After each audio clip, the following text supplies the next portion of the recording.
A Russian court has put me on an international wanted list for doing my job as a journalist.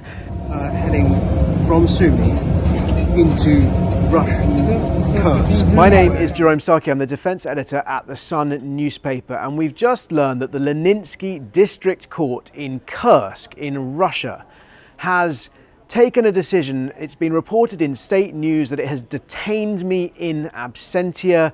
It sounds like they've issued what we would call an arrest warrant, a decision authorization that I should be detained from the moment I arrive in Russian soil or the moment that I am extradited. And this is for the crime of crossing the Russian state border without permission.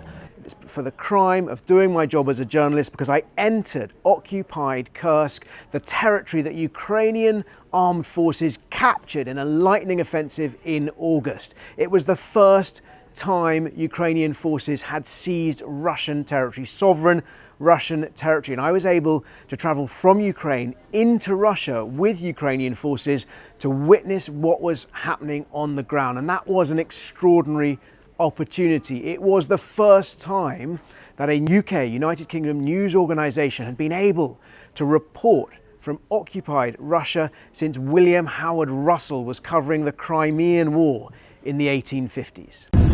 So this is it, you've arrived in Suja with disembarking the armoured vehicle inside Russia. Now, what does this mean? It's mildly unnerving to be on an international wanted list issued by a country the size and the might of Russia. By the same token, always nice to feel wanted. This is an act of political theatre. Russia's justice system is a joke. It's undermined itself with a raft, with decades of entirely political judgments which are not based on evidence or the rule of law. What is this court trying to do?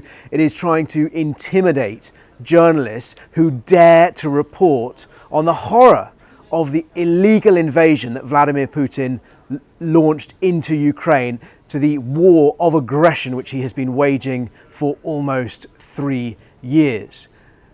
It's a technicality. Technically, Russia is saying that I crossed the state border of the Russian Federation illegally. That is because the internationally recognised border had been decimated. The Russian border post did not exist when I crossed. I could not have crossed it in a normal fashion by going through passport control because the passport control buildings had been abandoned by all semblance of Russian authority when those Ukrainian forces invaded. It is ridiculous for Russia to think that a journalist who is reporting fairly on the conflict as it unfolds is committing a crime. And this is really a pretty transparent insight, a pathetic attempt by the Russian state to suggest that journalism is a crime. And of course, it's not the first time they've done this. Our colleague from the Wall Street Journal, Evan Gershkovich, spent the best part of a year in prison on totally trumped up spying charges after he was arrested by Russia's secret police simply for doing his job inside Russia.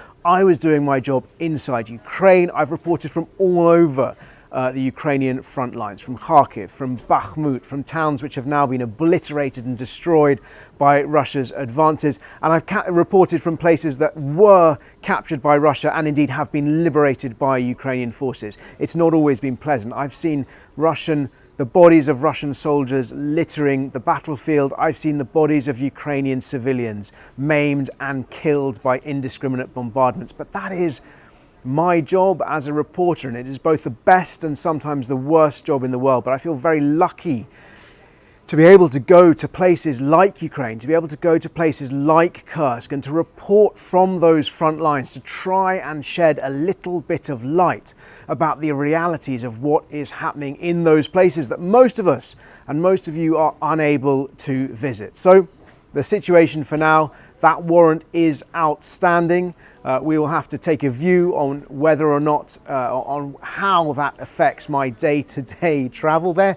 I was never going to go to Russia anyway.